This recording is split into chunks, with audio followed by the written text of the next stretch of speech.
dumating na sila. Galing aming si Praa. Yun, inantay namin sila. Ayan, si sister-in-law, si Marisa. Si sister-in-law nagdala ng shoes. Si baby Pararot, nakasuot na lang zipra at saka kumain. Si Bunso. Ayan guys, ready na nga talaga kaming pauwi guys.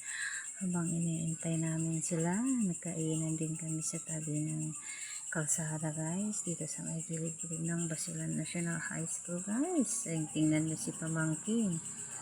Ayan, sister-in-law.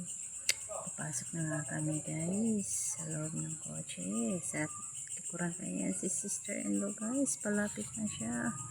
May bit-bit din na ribbons, na t-shirt, galing zipra.